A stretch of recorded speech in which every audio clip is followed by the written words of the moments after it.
across the bed, you go, oh, I got bit. Oh, I went to set the hook and it was gone. Here's the deal.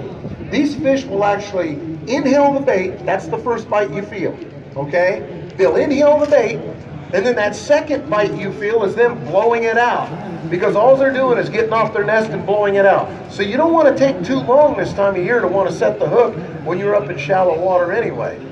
Plus, if you wait too long, what ends up happening a lot of times is these fish will actually, you can see how easy this is. Your kids would love it. It's easy to fish. You don't have treble hooks all over the place, you know, and it's a lot of fun. You do have to slow down to fish this, and it's a, you know, you don't have to, this isn't something you're going to run down the bank 100 miles an hour to fish. I'm going to bring that fish all the way to this side of the tank, get a good look at him. Come on, let me lip you here. Come on, baby. Come on. Don't you wish they did that in the real lake, man? Sometimes they will, but it's like, man, oh look, I saw the fish come all the way up and I didn't set the hook, you know? I mean, come on, that's insane. But it's a lot of fun. Anyways, this bait's a lot of fun to throw in the spring, but you do have to let it fall. And like I said, pull, drag your bait. Never whack on the hook really hard because you're using a little hook, okay, when you're wacky style Senko fishing. Now, in saying this, you can use this same rig to rig up a weedless style Senko or anything like that, a lizard. So if you get around brush, things like that, and you're worried about getting your open exposed hook hooked up in that brush, which is a lot of times when the fish are hiding in, then you want to throw it weedless, use the same rig, and you can still see them hit it as it's falling down into the tree. So it's an awesome setup. And if you're in big fish, go to the big bait casters and things like that, and you'll catch fish. This is a 12-pound Manafil line, and again, a 10-pound fluorocarbon leader.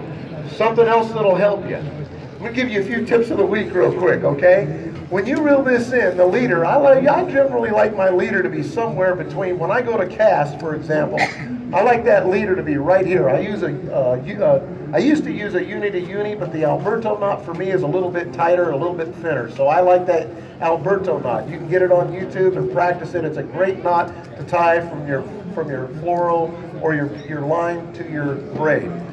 But I like that knot when I reel it up to cast to generally be somewhere in this vicinity between these two guides, okay?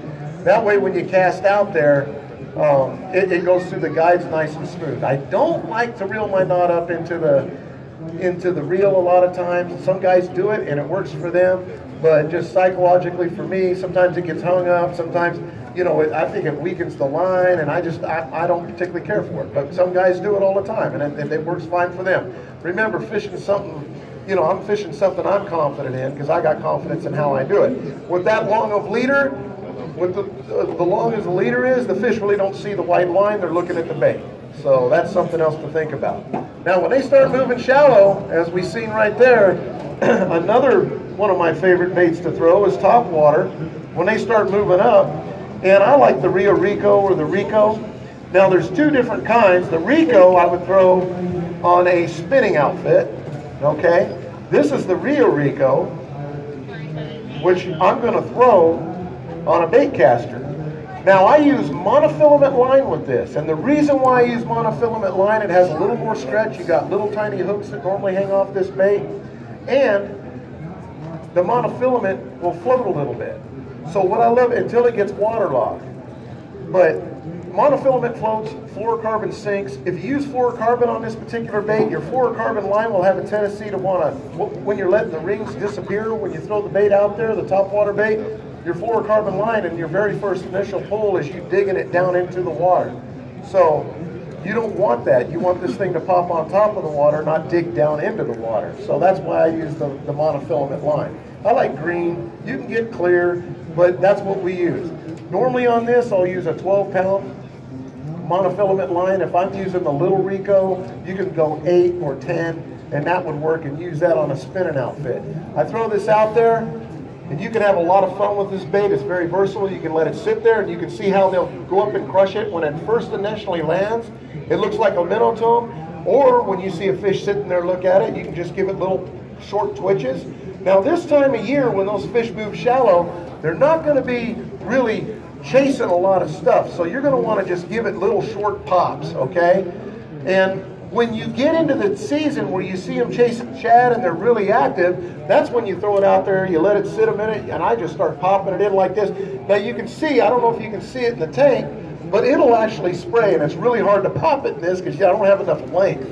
But when you throw it way out there, if you pop it, you can see it sprays. The way the lip is designed, it makes it look like the Rico itself is chasing little tiny minnows, because that little spit of spray that it throws out looks like little minnows, and it's chasing them. And of course, all the fish sees is that Rico, and he's like, oh, that's big enough for me to eat, and he comes up and smashes it.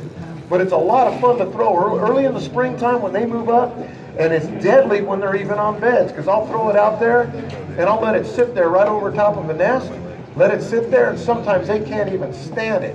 And then you twitch it once, and they're right on it normally.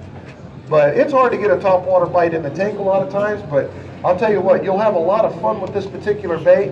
You want to use a medium action rod. Remember, anytime you're throwing the little treble hooks, you know, you want to use a medium action rod, something that's not stiff as a pool cue, and you'll have a lot of fun with that particular bait. Now, normally I like to throw it on a 6.5 to 1 ardent reel. That way you got enough speed when you're chasing it in, or you got slack in your line. Because this type of bait is so versatile, you can actually walk the dog with it, you can slow twitch it. You got to find what cadence the fish wants.